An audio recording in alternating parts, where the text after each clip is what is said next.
Albert Pike, Morals and Dogma of Freemasonry.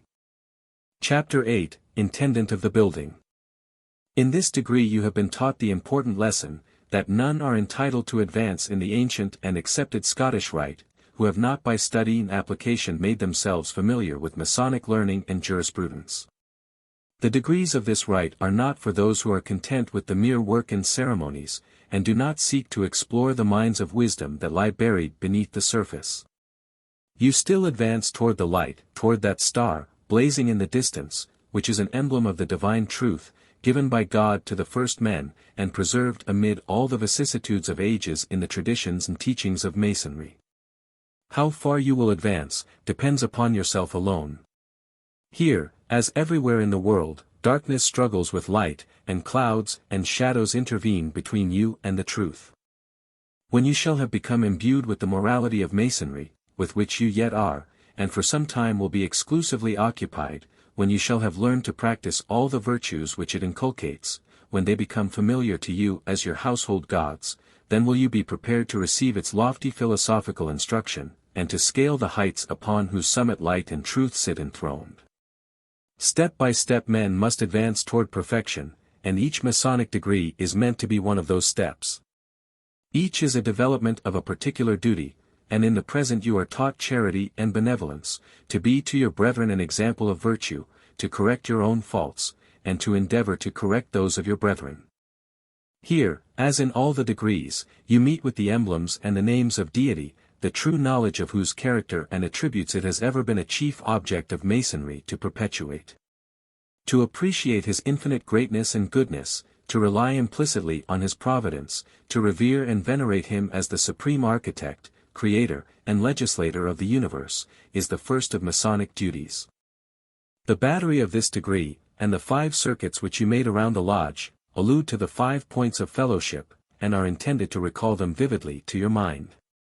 To go upon a brother's errand or to his relief, even barefoot and upon flinty ground, to remember him in your supplications to the deity, to clasp him to your heart, and protect him against malice and evil speaking, to uphold him when about to stumble and fall, and to give him prudent, honest, and friendly counsel, are duties plainly written upon the pages of God's great code of law, and first among the ordinances of Masonry. The first sign of the degree is expressive of the diffidence and humility with which we inquire into the nature and attributes of the deity, the second, of the profound awe and reverence with which we contemplate his glories, and the third, of the sorrow with which we reflect upon our insufficient observance of our duties, and our imperfect compliance with his statutes. The distinguishing property of man is to search for and follow after truth. Therefore, when relaxed from our necessary cares and concerns, we then covet to see, to hear, and to learn somewhat, and we esteem knowledge of things, either obscure or wonderful, to be the indispensable means of living happily. Truth, simplicity, and candor are most agreeable to the nature of mankind.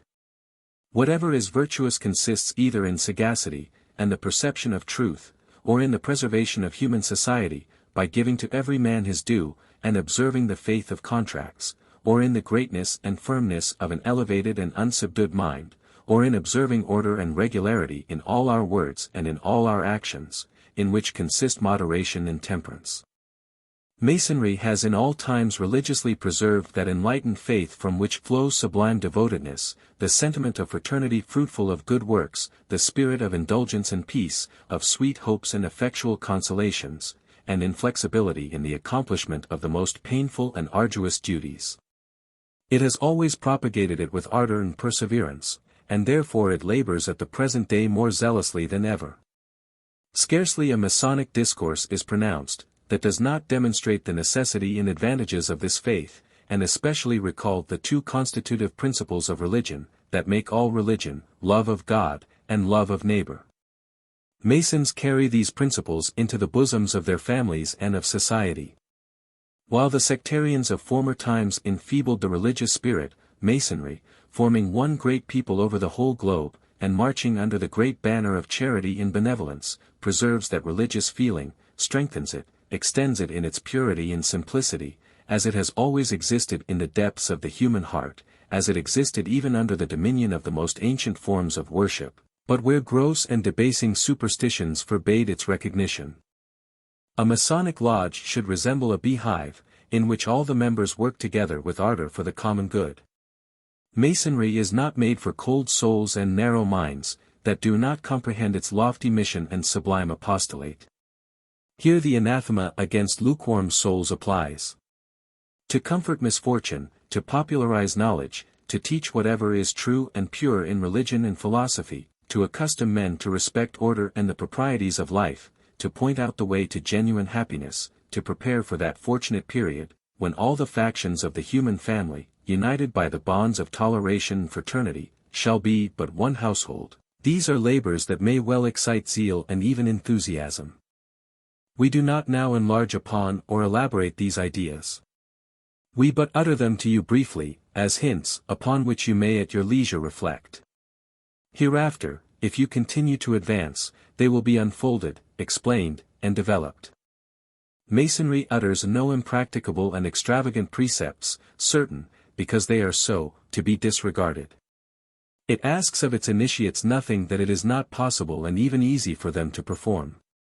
Its teachings are eminently practical, and its statutes can be obeyed by every just, upright, and honest man, no matter what his faith or creed.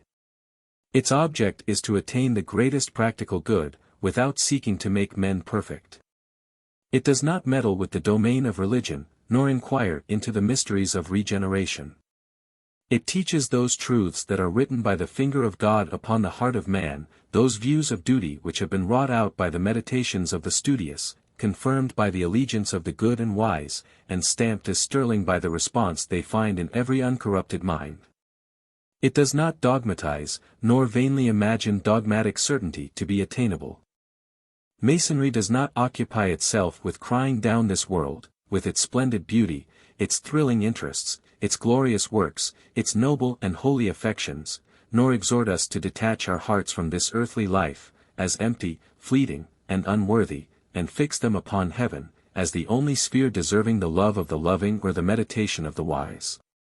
It teaches that man has high duties to perform, and a high destiny to fulfill, on this earth, that this world is not merely the portal to another, and that this life, though not our only one, is an integral one, and the particular one with which we are here meant to be concerned, that the present is our scene of action, and the future for speculation and for trust, that man was sent upon the earth to live in it, to enjoy it, to study it, to love it, to embellish it, to make the most of it. It is his country, on which he should lavish his affections and his efforts. It is here his influences are to operate. It is his house, and not a tent, his home, and not merely a school. He is sent into this world, not to be constantly hankering after, dreaming of, preparing for another, but to do his duty and fulfill his destiny on this earth, to do all that lies in his power to improve it, to render it a scene of elevated happiness to himself, to those around him, to those who are to come after him. His life here is part of his immortality, and this world, also, is among the stars. And thus, Masonry teaches us, will man best prepare for that future which he hopes for. The unseen cannot hold a higher place in our affections than the seen and the familiar. The law of our being is love of life, and its interests and adornments, love of the world in which our lot is cast, engrossment with the interests and affections of earth. Not a low or sensual love, not love of wealth, of fame, of ease, of power, of splendor. Not low worldliness, but the love of earth as the garden on which the Creator has lavished such miracles of beauty, as the habitation of humanity, the arena of its conflicts, the scene of its illimitable progress, the dwelling place of the wise, the good, the active, the loving, and the dear, the place of opportunity for the development by means of sin and suffering and sorrow, of the noblest passions, the loftiest virtues, and the tenderest sympathies. They take very unprofitable pains, who endeavor to persuade men that they are obliged wholly to despise this world, and all that is in it, even whilst they themselves live here. God hath not taken all that pains in forming and framing and furnishing and adorning the world, that they who were made by him to live in it should despise it. It will be enough, if they do not love it too immoderately. It is useless to attempt to extinguish all those affections and passions which are and always will be inseparable from human nature. As long as the world lasts, and honor and virtue and industry have reputation in the world, there will be ambition and emulation and appetite in the best and most accomplished men in it, and if there were not, more barbarity and vice and wickedness would cover every nation of the world, than it now suffers under. Those only who feel a deep interest in, and affection for, this world, will work resolutely for its amelioration. Those who undervalue this life, naturally become querulous and discontented, and lose their interest in the welfare of their fellows. To serve them, and so to do our duty as Masons, we must feel that the object is worth the exertion, and be content with this world in which God has placed us, until He permits us to remove to a better one. He is here with us, and does not deem this an unworthy world. It is a serious thing to defame and belie a whole world, to speak of it as the abode of a poor, toiling, drudging, ignorant, contemptible race. You would not so discredit your family, your friendly circle, your village, your city, your country. The world is not a wretched and a worthless one, nor is it a misfortune, but a thing to be thankful for, to be a man. If life is worthless, so also is immortality. In society itself, in that living mechanism of human relationships that spreads itself over the world, there is a finer essence within, that as truly moves it, as any power, heavy or expansive, moves the sounding manufactory or the swift-flying car. The man-machine hurries to and fro upon the earth, stretches out its hands on every side, to toil, to barter, to unnumbered labors and enterprises, and almost always the motive, that which moves it, is something that takes hold of the comforts, affections, and hopes of social existence. True, the mechanism often works with difficulty, drags heavily, grates and screams with harsh collision. True, the essence of finer motive, becoming intermixed with baser and coarser ingredients, often clogs, obstructs, jars, and deranges the free and noble action of social life. But he is neither grateful nor wise, who looks cynically on all this, and loses the fine sense of social good in its perversions. That I can be a friend, that I can have a friend, though it were but one in the world, that fact, that wondrous good fortune, we may set against all the sufferings of our social nature. That there is such a place on earth as a home, that resort and sanctuary of inwalled and shielded joy, we may set against all the surrounding desolations of life. That one can be a true, social man, can speak his true thoughts, amidst all the janglings of controversy and the warring of opinions, that fact from within outweighs all facts from without. In the visible aspect and action of society, often repulsive and annoying, we are apt to lose the due sense of its invisible blessings. As in nature it is not the coarse and palpable, not soils and rains, nor even fields and flowers, that are so beautiful, as the invisible spirit of wisdom and beauty that pervades it, so in society, it is the invisible, and therefore unobserved, that is most beautiful. What nerves the arm of toil? If man minded himself alone, he would fling down the spade and axe, and rush to the desert, or roam through the world as a wilderness, and make that world a desert.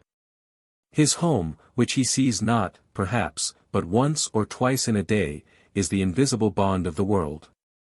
It is the good, strong, and noble faith that men have in each other, which gives the loftiest character to business, trade, and commerce.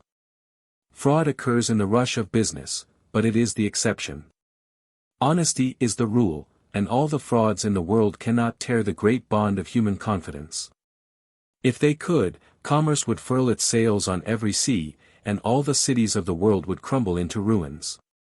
The bare character of a man on the other side of the world, whom you never saw, whom you never will see, you hold good for a bond of thousands. The most striking feature of the political state is not governments, nor constitutions, nor laws, nor enactments, nor the judicial power, nor the police, but the universal will of the people to be governed by the common weal. Take off that restraint, and no government on earth could stand for an hour. Of the many teachings of Masonry, one of the most valuable is, that we should not depreciate this life. It does not hold, that when we reflect on the destiny that awaits man on earth, we ought to bedew his cradle with our tears, but, like the Hebrews, it hails the birth of a child with joy, and holds that his birthday should be a festival. It has no sympathy with those who profess to have proved this life, and found it little worth, who have deliberately made up their minds that it is far more miserable than happy, because its employments are tedious, and their schemes often baffled, their friendships broken, or their friends dead, its pleasures palled, and its honors faded, and its paths beaten, familiar, and dull. Masonry deems it no mark of great piety toward God to disparage, if not despise, the state that He has ordained for us. It does not absurdly set up the claims of another world, not in comparison merely, but in competition, with the claims of this. It looks upon both as parts of one system. It holds that a man may make the best of this world and of another at the same time. It does not teach its initiates to think better of other works and dispensations of God, by thinking meanly of these. It does not look upon life as so much time lost, nor regard its employments as trifles unworthy of immortal beings, nor tell its followers to fold their arms, as if in disdain of their state and species, but it looks soberly and cheerfully upon the world, as a theatre of worthy action, of exalted usefulness, and of rational and innocent enjoyment. It holds that, with all its evils, life is a blessing. To deny that is to destroy the basis of all religion, natural and revealed. The very foundation of all religion is laid on the firm belief that God is good, and if this life is an evil and a curse, no such belief can be rationally entertained. To level our satire at humanity and human existence, as mean and contemptible, to look on this world as the habitation of a miserable race, fit only for mockery and scorn, to consider this earth as a dungeon or a prison, which has no blessing to offer but escape from it, is to extinguish the primal light of faith and hope and happiness, to destroy the basis of religion, and truth's foundation in the goodness of God. If it indeed be so, then it matters not what else is true or not true, speculation is vain and faith is vain, and all that belongs to man's highest being is buried in the ruins of misanthropy, melancholy, and despair. Our love of life, the tenacity with which, in sorrow and suffering, we cling to it, our attachment to our home, to the spot that gave us birth, to any place, however rude, unsightly, or barren, on which the history of our years has been written, all show how dear are the ties of kindred and society. Misery makes a greater impression upon us than happiness, because the former is not the habit of our minds. It is a strange, unusual guest, and we are more conscious of its presence. Happiness lives with us, and we forget it. It does not excite us, nor disturb the order and course of our thoughts. A great agony is an epoch in our life. We remember our afflictions, as we do the storm and earthquake, because they are out of the common course of things. They are like disastrous events, recorded because extraordinary, and with whole and unnoticed periods of prosperity between.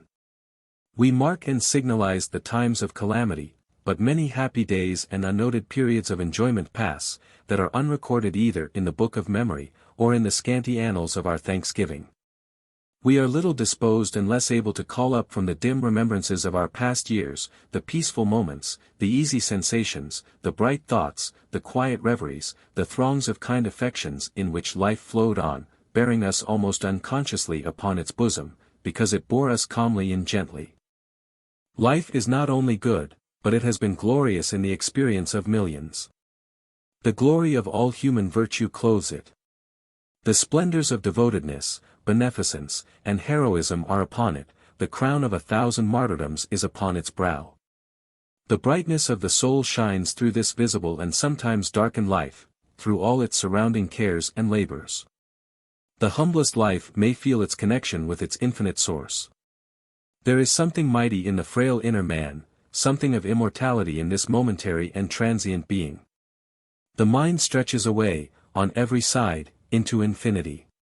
Its thoughts flash abroad, far into the boundless, the immeasurable, the infinite, far into the great, dark, teeming future, and become powers and influences in other ages.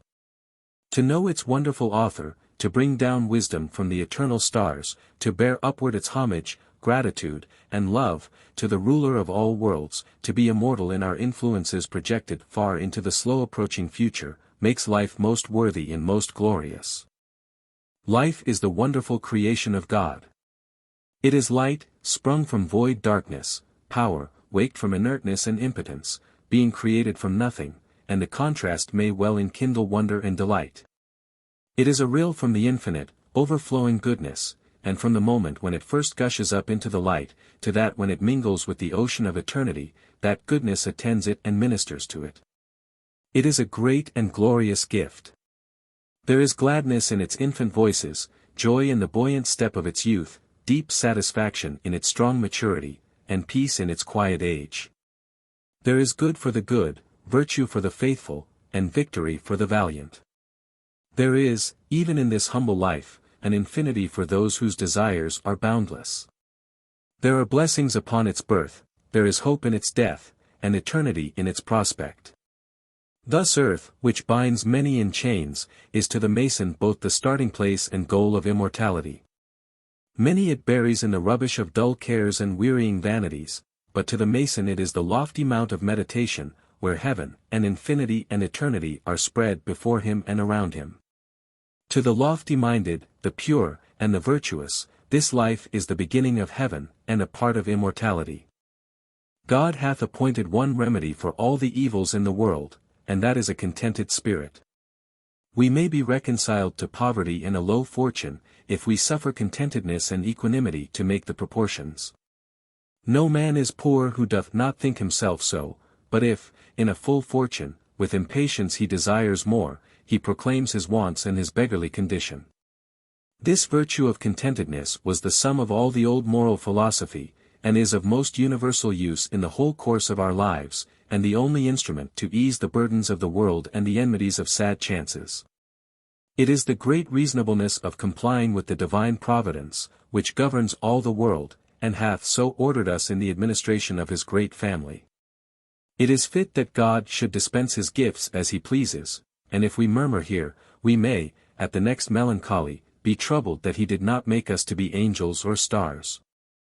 We ourselves make our fortunes good or bad, and when God lets loose a tyrant upon us, or a sickness, or scorn, or a lessened fortune, if we fear to die, or know not how to be patient, or are proud, or covetous, then the calamity sits heavy on us.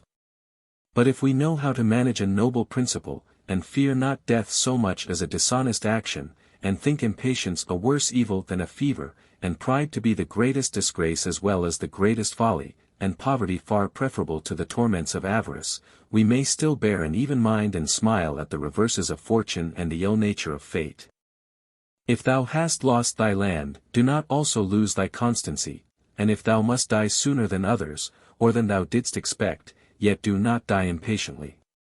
For no chance is evil to him who is content, and to a man nothing is miserable unless it be unreasonable. No man can make another man to be his slave, unless that other hath first enslaved himself to life and death, to pleasure or pain, to hope or fear. Command these passions, and you are freer than the Parthian kings. When an enemy reproaches us, let us look on him as an impartial relater of our faults, for he will tell us truer than our fondest friend will, and we may forgive his anger, whilst we make use of the plainness of his declamation. The ox, when he is weary, treads truest, and if there be nothing else in abuse, but that it makes us to walk warily, and tread sure for fear of our enemies, that is better than to be flattered into pride and carelessness.